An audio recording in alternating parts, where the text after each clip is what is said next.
are going to die someday. And I don't say that as a threat or a warning or to scare you or depress you. I say it simply because it's true. You will die one day, and so will I. And all of your friends, your family, your coworkers, your neighbors. Someday, each and every one of us will pass away and join the great majority.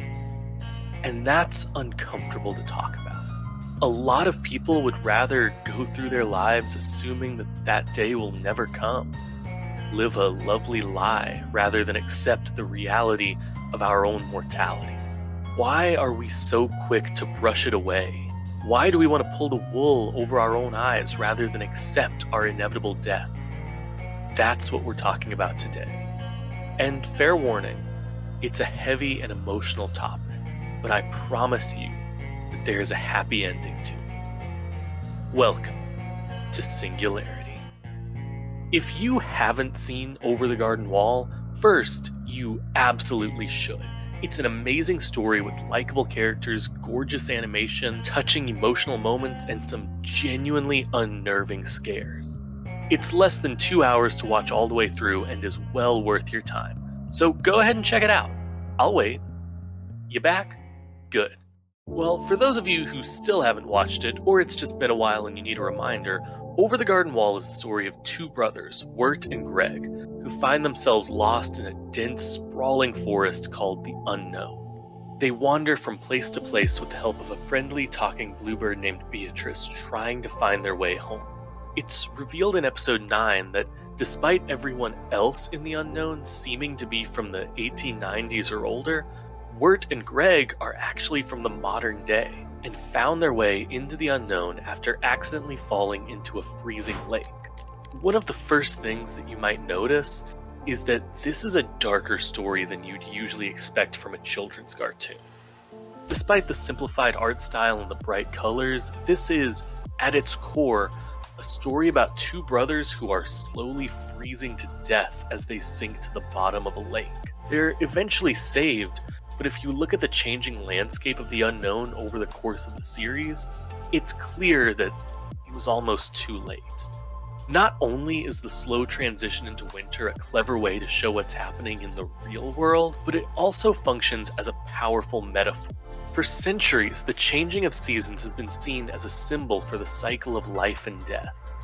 In spring, plants bloom and begin to take root. Before summer comes, a beautiful landscape of life and color. Eventually, summer gives way to fall when things begin to wither and die, until eventually the dead blank snowscape of winter takes over.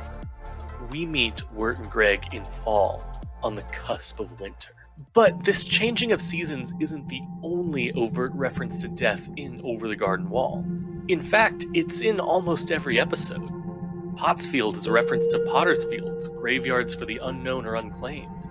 And the residents of Pottsfield are skeletons who dressed in harvest apparel, another reference to that seasonal cycle. In episode 5, Unky Endicott thinks he's being driven mad by a ghost haunting him. In that same episode, we're told that the toll to ride the ferry is 2 cents, which seemed at first like a really arbitrary detail, but then I remembered that in Greek mythology, 2 coins was the cost required by Charon the ferryman, who delivers deceased souls to the afterlife. In episode 6, Adelaide is killed by the night air, a reference to the historical theory of miasma, which claimed that fatal illnesses could be spread by bad air. She also has a pair of scissors that look to be a reference to the fates of Greek mythology, who used a special pair of scissors to snip the threads of life of mortals. The entirety of episode 8 looks like Greg is in heaven, and the north wind seems to be a personification of destructive storms that could literally ruin someone's entire year if their crops were destroyed. I mean, for crying out loud, in episode 4, the highwayman literally sings a song about how he has killed people with his bare hands.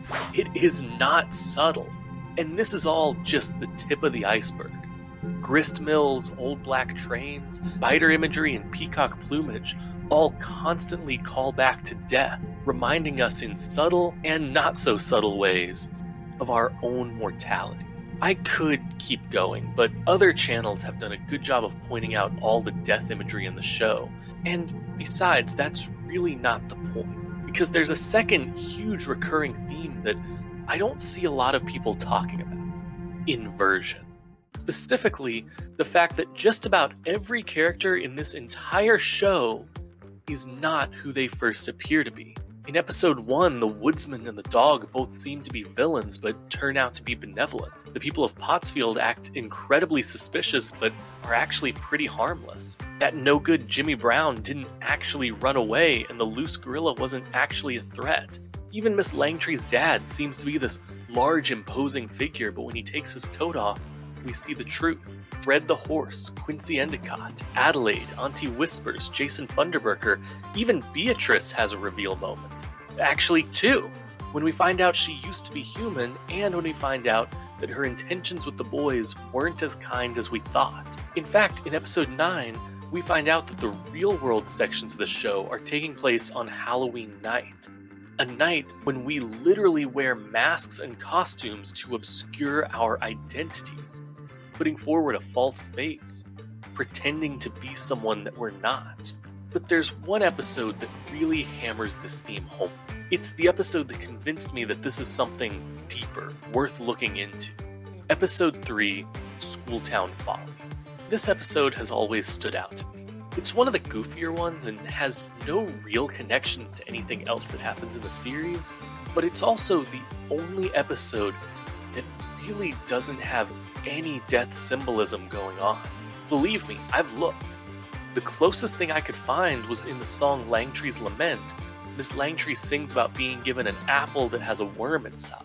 That could be seen as a death symbol here. Worms are decomposers after all, but it's a bit of a stretch.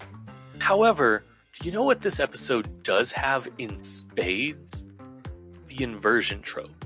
Two villainous characters are set up very early on in this episode. That no-good Jimmy Brown who is courting Miss Langtry but seems to have abandoned her, and a runaway gorilla who escaped from the circus.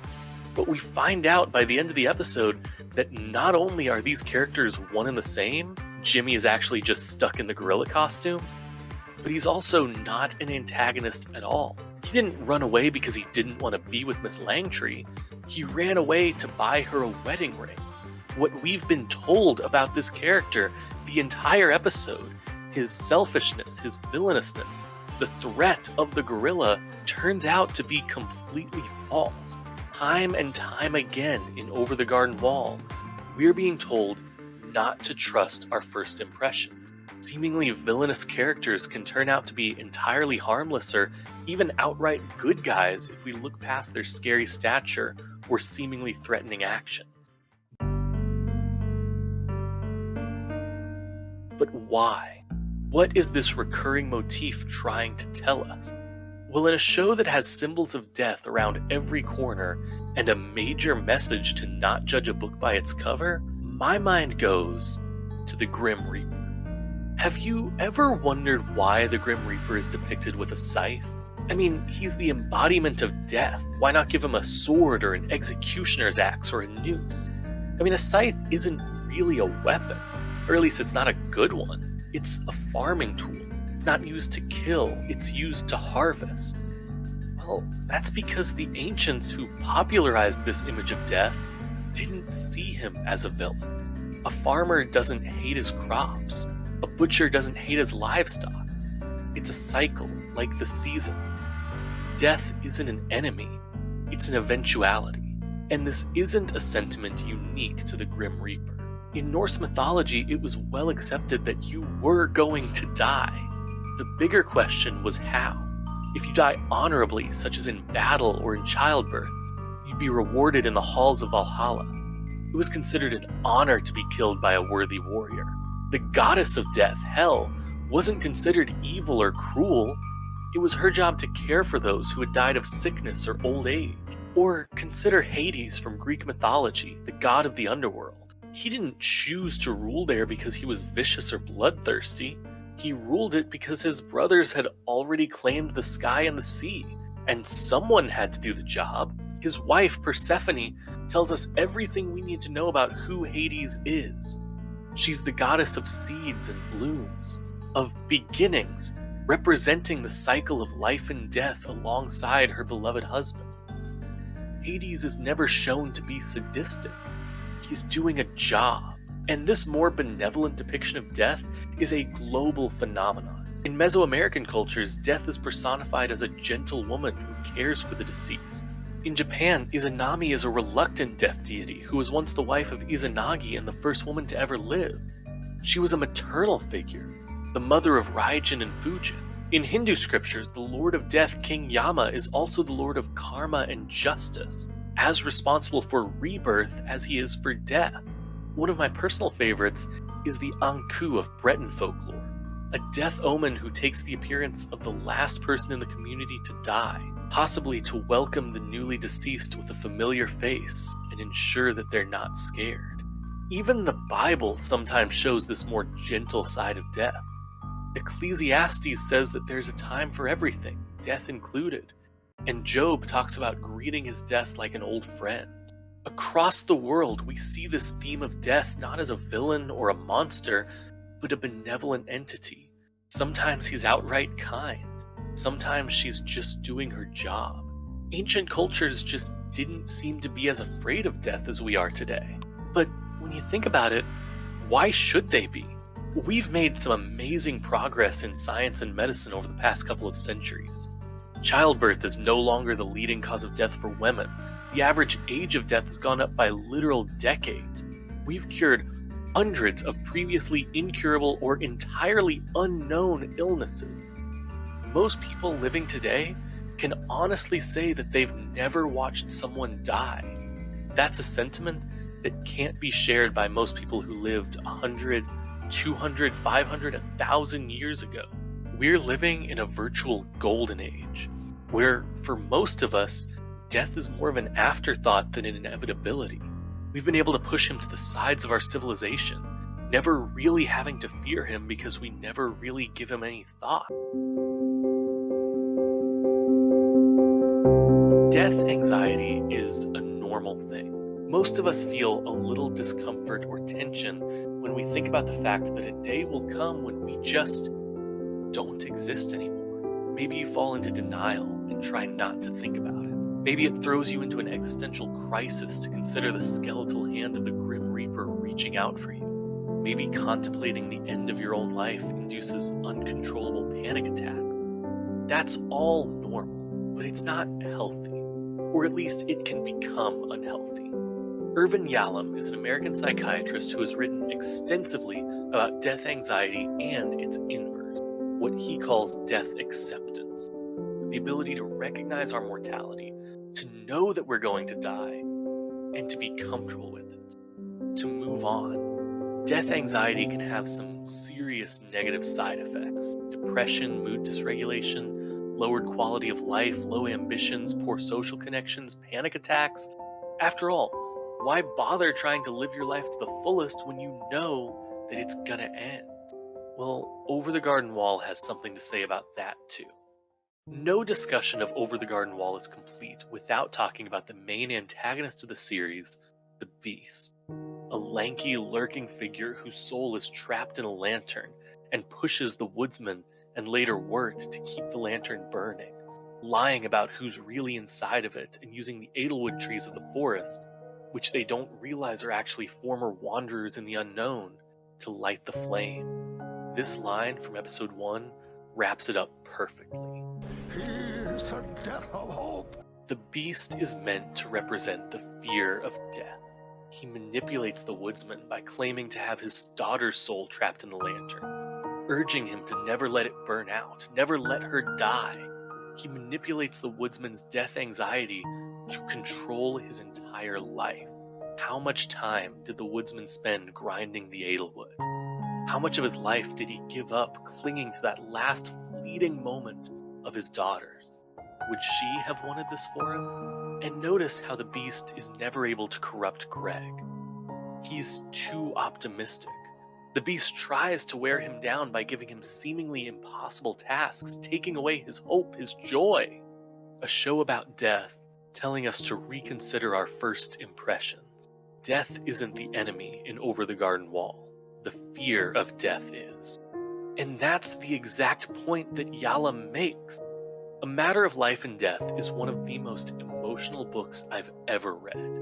It was written by Irvin Yalom and his wife Marilyn to reflect on her then recent terminal diagnosis of multiple myeloma. It's deeply personal, deeply emotional, and few writers have the courage to be this vulnerable with their audience. Marilyn talks about her fear of the diagnosis, and Irvin discusses what life will be like once his wife is gone. But at the end of the book, they both come to a powerful conclusion. Confronting death anxiety, living with their own impending deaths, knowing that their lives are finite, allows them to live fuller, more meaningful lives because they're not afraid anymore. Even Marilyn Yalom, who died 2 years before this book was published, writes that she lived a good life, a full life, and she had no regrets. She was able to die happy and fulfilled because she wasn't afraid of it. Because I have loved life, I shall have no sorrow to die. I've sent up my gladness on wings to be lost in the blue of the sky. I have run and leapt with the rain. I have taken the wind to my breast. My cheek like a drowsy child to the face of the earth I've pressed. I have kissed young love on the lips. I've heard his song to the end. I've struck my hand like a seal in the loyal hand of a friend. I've known the peace of heaven, the comfort of work done well. I've longed for death in the darkness and risen alive out of hell. I gave a share of my soul to the world when and where my course is run. I know that another shall finish the task I surely must leave undone. I know that no flower nor flint was in vain on the path I trod. As one looks on a face through a window, through life I have looked on God. Because I have loved life, I shall have no sorrow to die.